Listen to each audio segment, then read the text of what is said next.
Nú komið að rauða þræðinum með Ásmundi Magnússyni lækni. Með bókina Blóðsáttmálinn eftir Sten Nilsson kennara til hliðsjónar gerir Ásmundur leit að rauða þræði Biblíunnar. Hann tekur okkur inn í fortíð Ísraelsmanna og rannsakar hefði þeirra og fórnarathafnir. Hér er umsjónarmaður þáttarins, Ásmundur Magnússon.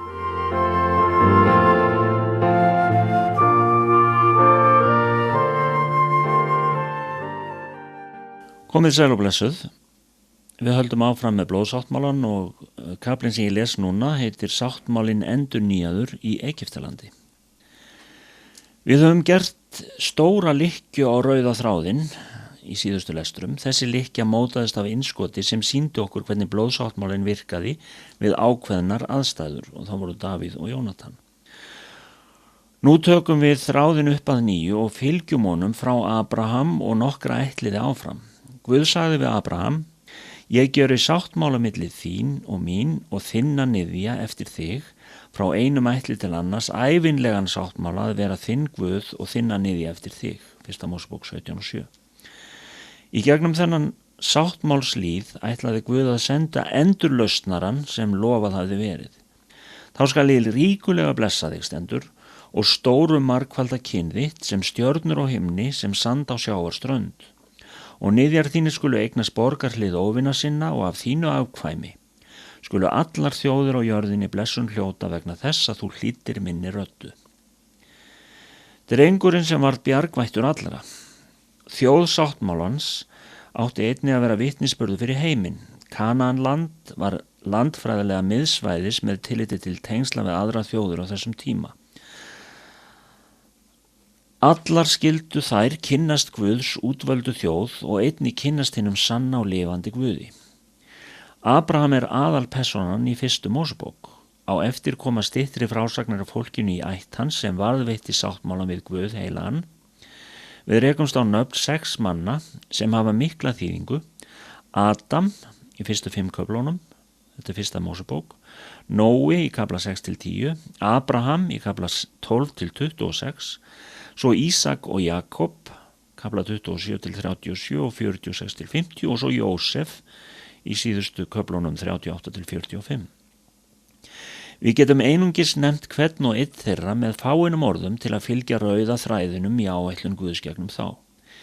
Ísak var þessi göfuglindi, mildi og vandaði persónuleiki sem hefur meiri áhrif á Ísraelsmenn nokkur annar þessara andlegu feðra. Hjónaband hans og mikil ást til Rebekku mynda eina af bestu frásögnunum í Gamla testamentinu. Jakob var allt önnur mannkerð. Hann hafði sérstaka hæfileika til að koma sér áfram.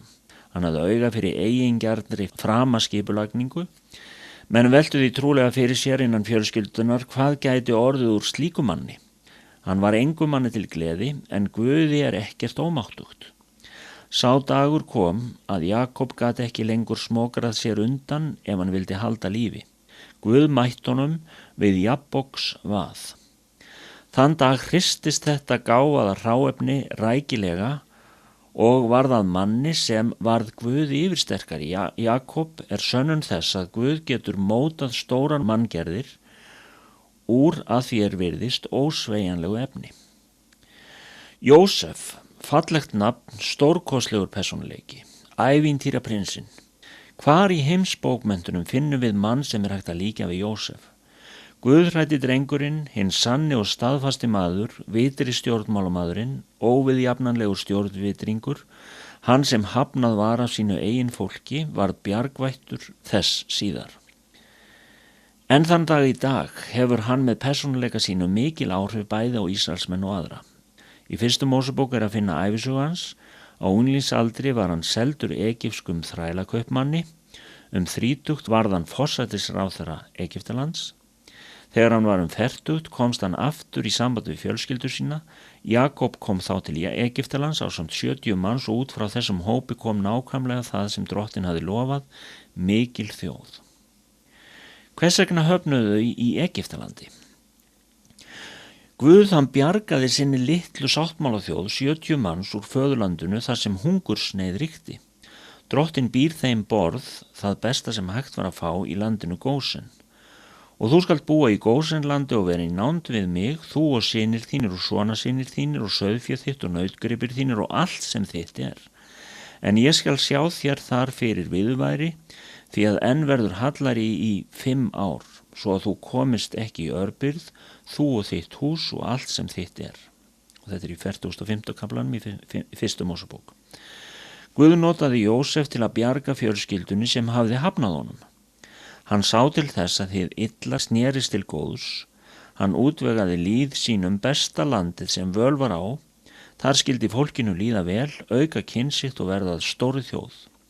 Vegna Jósefs fékk Jakob og fjölskylda hans mikla virðingastöðu í Egyptalandi. Biblían talar að Ísraelsmenn hafi aukist og margfaldast, þessi 70 urða þjóð sem taldi milljónir.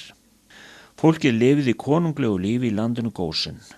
Vegna framlags Jósefs naut fólkið mikilla virðingar í stjórnartíð margra faraóa í Egyptalandi. Jósef átti stóran þátt í því að Egyptaland varð ríkasta og voldugasta landið í heiminum. Hvers vegna gekk allt svona vel hjá Jósef?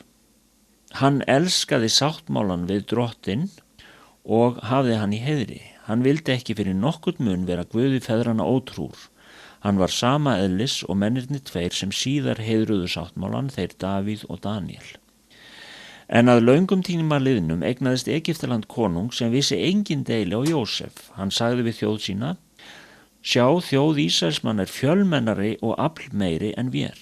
Látum oss fara kænlega við hana, ella kynni henni að fjölga of og ef til ófriðar kæmi, kynni hún jafnvel að ganga í lið með óvinnum vorum og berjast móti oss og fara síðan á landi burt. Og þeir settu verkstjóra yfir hana til þess að þjá hana með þrælavinnu og hún byggði vistaborgir handa faraó. Þetta í byrjun 2. Mósebókar.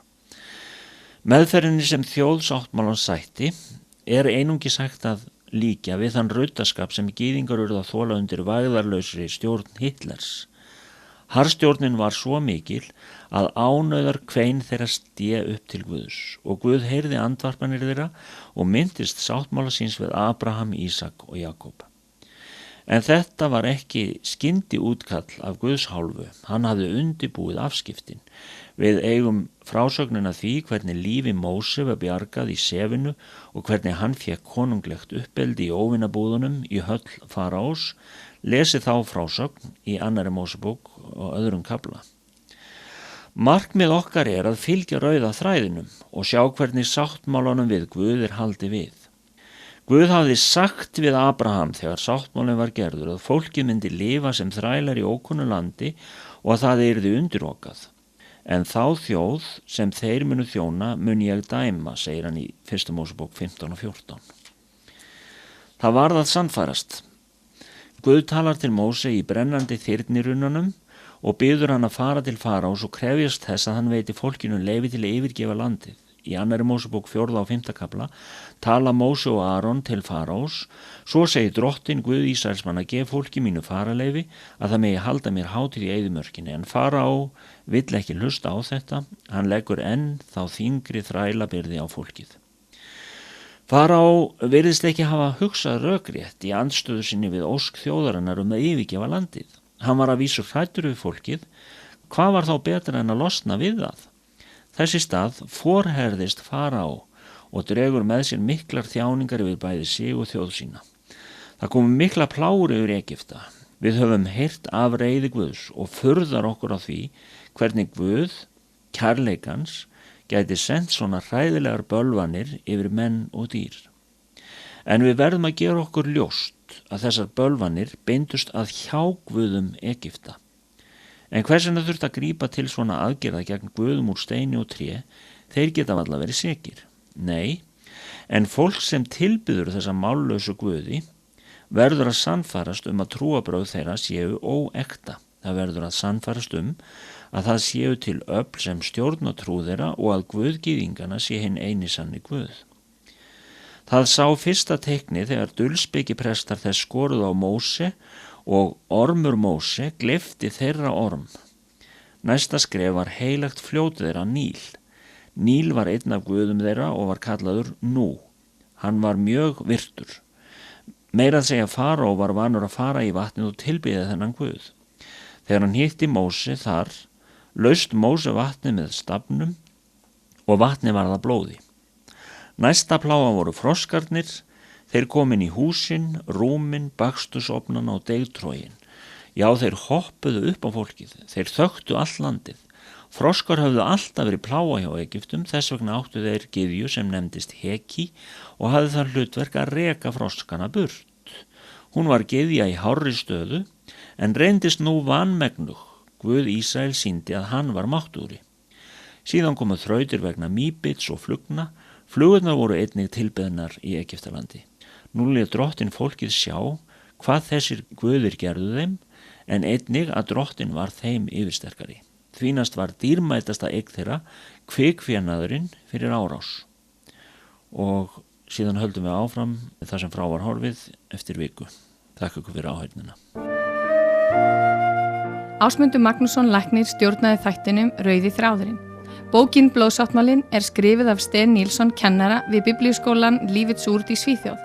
Fylgstu með aftur í næstu viku en þá tekur Ásmundur upp Rauða þráðinn þar sem frá var horfið.